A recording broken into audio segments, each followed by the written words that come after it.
மா உனக்கு தெரியுமா என்னென்ன பொய் சொல்லிருக்கான்னு தெரியுமா உனக்கு? யார வேணாலும் நம்பலாம், ஏன் எதிரிங்க துரோகிய கூட நம்பலாம், இவள மட்டும் நம்பவே கூடாது. உலக மகா ஏமாத்துக்காரிப்பா. என்ன உங்களை அம்மாவை நம்ம எல்லாத்தையுமே இத்தனை நாளா ஏமாத்திட்டு இருந்திருக்கா. என்னடா அப்படி ஏமாத்தனா? சொல்றமா சொல்றேன், எல்லாத்தையும் சொல்றேன். இவ உங்ககிட்ட என்ன படிச்சிருக்கதா சொன்னா? நம்ம பொண்ணு பார்க்க போனப்ப இவங்க வீட்டு ஆளுங்க என்ன படிச்சிருக்கதா எல்லார்கிட்டயும் சொன்னாங்க. சொல்லுமா. MA English literature. எல்லாம் நல்லா கேட்டுங்க. இவ எம்ஏயும் படிக்கல, எம்பிஏயும் படிக்கல, வெறும் +2 தான் படிச்சிருக்கா. இவளுக்கு நீங்க ஸ்கூல்ல வேலை வாங்கி கொடுத்தீங்கல்லப்பா, அங்க கூட சர்டிபிகேட் கேட்டாங்களே இவகிட்ட. இவ கொடுக்கவே மாட்டான்னு பிடிவாதம் முடிச்சாலே. டிசைனா காரணம்லாம் சொல்லிட்டு இருந்தாலே. அதெல்லாம் உங்களுக்கு ஞாபகம் இருக்காப்பா? சர்டிபிகேட் தொலைஞ்சு போனதா சொன்னா மயிலு. மா சர்டிபிகேட் இருந்தா தானமா தொலையறதுக்கு, படிச்சா தானே சர்டிபிகேட்டே கொடுப்பாங்க. இவ தான் படிக்கவே இல்லையே. அந்த சர்டிபிகேட்டை கொடுக்க முடியாம தான் இவ அந்த வேலையை விட்டுட்டா. இவளுக்கு வேற நல்ல வேலை கிடைச்சதுனால தான் அந்த வேலையை விட்டதா சொன்னா. நல்ல வேலை தானமா, அதையே சொல்றேன். இப்போ அப்பா நம்ம குன்னக்குடி பஸ் ஸ்டாண்ட் பக்கத்துல ஒரு ஹோட்டல் இருக்குல்லப்பா, நம்ம கிட்ட கூட ஒரு மளிகை சாமான் வாங்குவாரு ரமேஷ் அண்ணா. ஆமா. அங்க ஒரு நாள் நானும் என் ஃப்ரெண்டும் சாப்பிட போனோம்ப்பா. அப்போ ஒரு லேடி வந்து எங்க கிட்ட சாப்பாடு சப்ளை பண்ணிக்கிட்டு இருந்தாங்க. நான் அவங்கள கவனிக்கவே இல்லப்பா. அந்த லேடி வந்து வேற ஏதாவது வேணுமான்னு கேட்டாங்க. வாய்ஸ் கேட்டப்போ என்னடா இந்த குரல் எங்கேயோ கேட்ட மாதிரி இருக்கேன்னு நிமிந்து பார்த்தா அந்த லேடி வேற யாரும் இல்லப்பா. அந்த லேடி இந்த கேடி மேடம்பா. இந்த கேடி மேடம் டீச்சர் வேலையை விட்டுட்டு நமக்கே தெரியாம அந்த சப்ளையர் வேலையை இவ பாத்துட்டு இருந்திருக்கா. இவகிட்ட போய் இங்க வேலை பார்க்கற அவசியம் ஏன் வந்துச்சுன்னு இவகிட்ட கேட்டேன். கதையா சொல்லிக்கிட்டே இருந்தா. அதையும் பூசியே முழுகுனா. சர்டிபிகேட் மட்டும் கிடைச்சதுன்னா நான் சயின்டிஸ்ட் ஆயிடுவேன், நிலாவுக்கு ராக்கெட் விடுவேன்னு எப்பவும் போல கதையா என் காதுல பூ சுத்துனா. படிச்சதா சொன்னால அந்த காலேஜுக்கு டூப்ளிகேட் சர்டிபிகேட் வாங்க போனப்பா. அங்க போன பிறகுதான் எனக்கே தெரிஞ்சது மேடம் காலேஜ்ல படிக்கவே இல்ல, மேடம் +2 தான் படிச்சிருக்காங்கன்னு எனக்கு அப்பதான் தெரிஞ்சது. ஏண்டி அவன் சொல்றதெல்லாம் நெசமாடி? உண்மையை சொல்லு. என்னமா நீ அவகிட்ட போய் இதெல்லாம் பேசிட்டு இருக்க? ஸ்கூல்ல வேலையை விட்டுட்டு கோயில் பஸ் ஸ்டாண்டு அங்கங்க தெருவா போய் உட்கார்ந்துட்டு இருந்தாமா. அந்த மாதிரி நம்மளால ரொம்ப நாள் இருக்க முடியாதுன்னு ஹோட்டல்ல போய் மேடம் வேலைக்கு சேர்ந்திருக்காங்க. நான்லாம் எந்த வேலையும் தப்புன்னு இங்க சொல்ல வரல. ஆனா அந்த விஷயத்தை நம்ம கிட்ட சொல்லணும்ல. ஏன்பா சொல்லல? ஏன் சொல்லல? ஏதோ பாஸ்போர்ட் எடுத்து கொடுக்கிற வேலைன்னு தானே சொன்னா. அதெல்லாம் பொய்மா, எல்லாமே பச்சை பொய். நீ ஏதோ கோவத்துல வாய்க்கு வந்த மாதிரி அந்த புள்ள மேல குற்றம் சுமத்திக்கிருக்க. இதெல்லாம் தப்புடா, வேணாம். இவளை பத்தி நான் சொல்றது எல்லாமே உண்மை உண்மை உண்மை. இதுக்கே எல்லாரும் அதிர்ச்சியானா எப்படி? இவளை கொண்டு போய் இவங்க அம்மா வீட்டுல விட்டல. அவங்க அம்மாக்கு உடம்பு சரியில்லைன்னு கூட்டிட்டு போனேன். அம்மா மயில கொண்டு போய் விட்டுட்டு வரேன்னு உங்ககிட்ட சொன்னனே, ஞாபகம் இருக்கா? இவ லட்சணம் எல்லாம் தெரிஞ்சு கொண்டு போய் தான் அவ வீட்லயே விட்ட. அவ இங்க திரும்ப வரதுக்கு எவ்வளவோ முயற்சி பண்ணா. கடைசியில இவ என்ன பண்ணா தெரியுமாமா? மாசமா இருக்கன்னு போய் சொன்னா. போய் சொல்லல மாமா. இல்ல மாமா, நான் போய் சொல்லல. இந்த விஷயத்துல நான் போய் சொல்லல.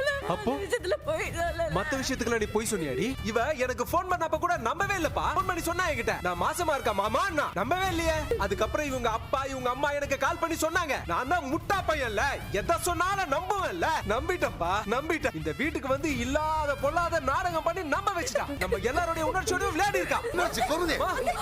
சரவணா என்னமா இதுக்கே உட்கார்ந்தா எப்படி? இவளை பத்தி இப்ப கூட ஒரு உண்மையை நான் கண்டுபிடிச்சிருக்கேன். ராஜமா மாமா, தீபாவளிக்கு முதல் நாள் நீங்க எல்லாம் கிச்சன்ல சினிமா பத்தி பேசிட்டு இருந்தீங்கல்ல. ஆமா. நான் கூட தண்ணி குடிக்க வந்தனே. மீனா கூட மயில் வயச பத்தி சந்தேகமா கேட்டுட்டு இருந்துச்சுல. ஆமா மாமா. இவ படபடப்பா என்னென்னமோ சொல்லி உங்க எல்லாரையும் சமாளிச்சா. இவ படபடப்ப சாதாரணமா என்னால எடுத்துக்கவே முடியல. இவ வயசு விஷயத்துல ஏதோ தில்லாலங்கடி வேலை பண்றான்னு எனக்கு அப்பவே தெரிஞ்சிருச்சு. என்னோட சந்தேகத்தை நான் அப்பவே சரி பண்ணணும்ல. அதுக்கு தான் போய் இவகிட்ட ஆதார் கார்டு குடுமான்னு கேட்டேன். கேடி ஃப்ராட் கொடுக்கவே இல்லையே. கொடுக்கல. மறுபடியும் எப்பவும் போல சாக்கு சொல்ல ஆரம்பிச்சிட்டா. தீபாவளி அன்னைக்கு உங்க எல்லார்கிட்டயுமே மக்கள் தொகை கணக்கெடுக்க வராங்க, ஆதார் கார்டு கொடுங்கன்னு கேட்டேனே. நீங்க எல்லாரும் எடுத்து கொடுத்தீங்க. ஆனா ஒருத்தி மட்டும் கொடுக்கவே இல்ல. விக்ரால இவ கொடுக்கவே இல்லையே. இவகிட்ட தானே வாங்க முடியாது. இவங்க அப்பா கிட்ட போய் வாங்கலான்னு அவங்க அப்பா கிட்டயும் போனேன். மாமா இந்த மாதிரி உங்க பொண்ணுக்கு நான் ஒரு சர்ப்ரைஸ் வச்சிருக்கேன், ரெசார்ட் புக் பண்ணா ஆதார் கார்டு தேவைப்படுது கொடுங்கன்னு கேட்டேன். அந்த மனுஷன் நம்பி கொடுத்துட்டாப்ல. அந்த ஆதார் கார்டை பார்த்ததுக்கு அப்புறம் தான் தெரிஞ்சது எனக்கு இவங்க வீட்ல சொன்ன மாதிரி இவ சொன்ன மாதிரி என்னை விட இவ 2 வயசு சின்னவ கிடையாது. என்னை விட இவ 2 வயசு பெரியவ. வயசை மறைச்சு படிப்பை மறைச்சு நம்மள பொய் சொல்லி ஏமாத்தி அவங்க குடும்பம் ஏன் தலையில கட்டி வச்சுட்டாங்கப்பா. ஏன் தலையில கட்டி வச்சுட்டாங்க இவள. என்னை விட இவ பெரியவளாவே இருக்கட்டுமா, ஸ்கூலுக்கு போய் படிக்காதவளாவே இருக்கட்டும்பா, எங்களுக்கு குழந்தையே பிறக்காம கூட இருக்கட்டும், அதெல்லாம் எனக்கு துளி கூட பிரச்சனை இல்லம்மா. ஆனா இவ உண்மையை சொல்லியிருந்தா பிரச்சனை வந்திருக்காதுல்ல. அம்மா தாலி கட்டணுமா? நானு கட்டவங்க கிட்ட ஏமா மறைக்கணும்? என்ன ஏமாத்திட்டா. இவ குடும்பமே சேர்ந்துதான் நம்ம எல்லாரையும் முட்டாளாக்கிட்டாங்க. அப்பா மயில் கிட்ட நான் ஒரு பொய் கூட சொன்னதே இல்லப்பா. அவகிட்ட மட்டும் இல்லப்பா, யாருக்கிட்டமே நான் போய் சொன்னதே இல்லப்பா. என்ன ஏமாத்திட்டாங்கப்பா. நம்ம குடும்பத்தையே ஏமாத்திட்டாங்கப்பா. ஒவ்வொரு விஷயமா எனக்கு தெரிய நான் நொறுங்கி போயிட்டேன்பா. எனக்கு தெரிஞ்சதெல்லாம் உங்ககிட்ட எல்லாம் சொல்லி ஆறுதல் தேடலான்னு வருவோம்ப்பா. ஆனா அப்பன்னு பார்த்து வீட்டுல வேற ஏதாவது பிரச்சனை நடக்கும். என் வலிய மறைச்சு உங்களுக்கு ஆறுதல் சொல்ற மாதிரி ஆயிடும். அவ முகத்தை கூட என்னால பார்க்க முடியலப்பா. அவகிட்ட பேசுறதுக்கே எனக்கு பிடிக்கலப்பா. பொய்க்காரி, இங்க இருந்து போனா போதும் என் மனசுல ஓட ஆரம்பிச்சிருச்சுப்பா. ஒரு கட்டத்துல நான் ரொம்ப விலகிட்டப்பா. விலகி போயிட்டேன், தூரமா போயிட்டேன். நான் எவ்வளவு எவ்வளவு தூரம் தான் விலகி விலகி விலகி போனாலுமே அவன் என்ன விடவே இல்லப்பா. ஏதோ நான் தப்பு பண்ண மாதிரி உங்க எல்லாத்துக்கிட்டையும் காட்டி என்ன கெட்டவன் ஆகிட்டு அவன் நல்லவளாயிட்டாப்பா. அவன் நல்லவளாயிட்டா. அவன் என்ன ஏமாத்துனது, என்ன கஷ்டப்படுத்தினது எல்லாம் நான் சகிச்சுக்கிறேன்ப்பா. ஆனா ஒரு குடும்பமா சேர்ந்து நம்ம குடும்பத்தையே ஏமாத்திட்டாங்களேப்பா. என் மூத்த மருமக எனக்கு மக மாதிரின்னு சொல்லுவீங்களேப்பா, உங்களை ஏமாத்திட்டாப்பா அவன். சரவணா, இப்படி எல்லாம் கூடவா மனுஷங்க இருப்பாங்க?